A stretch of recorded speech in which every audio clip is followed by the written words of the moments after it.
Today is International Women's Day and is also the first day we get to share one of our 4 finalists for this year's Remarkable Women contest.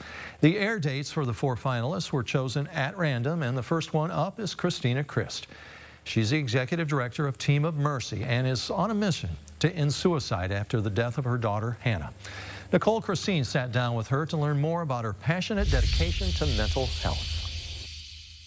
You can either grow bitter or you can grow better. We have a choice. Choices. They're what life is made up of. For Christina Crist, a choice made by her daughter Hannah to end her life nearly 10 years ago left Christina not only reeling with grief, but also with the choice of how to move forward. Crist was connected with Team of Mercy, an organization centered around helping loved ones after an attempted or completed suicide. Someone asking me, what is it that you need? And I needed like-minded individuals. You know, after losing Hannah, I didn't need a trauma scene cleanup. I needed to be around individuals that knew what I was about to go through, because every aspect of my life was getting ready to change, but I didn't know how. In the years since Hannah's death, Christina has become the executive director of Team of Mercy, leading the organization in new directions and spreading its reach to help more and more families.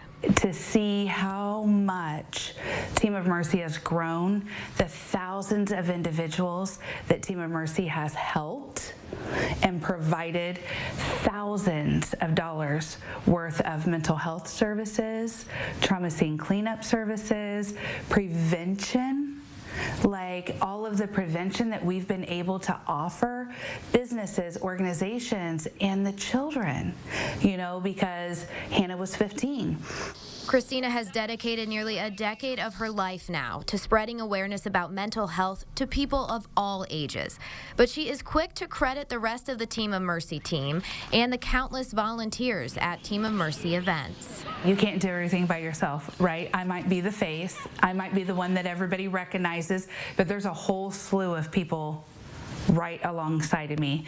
A slew of people making choices to better themselves and others, all inspired by a woman who took a tragic choice and turned it into a remarkable movement, one she imagines reflecting on with her Hannah someday. You know, I think about often, what would she look like? You know, what would she be doing? She'd be 25, right? So I hope that that conversation would look like, good job, Mom. You know, look at all the Hannahs that you've been able to save. You know, you can't save everybody, but look at the awareness that you brought to your community, you know, because of my death. Hopefully she would say, good job, Mom. Well, we will feature the other 3 Remarkable Women finalists on March 15th, March 22nd, and March 29th.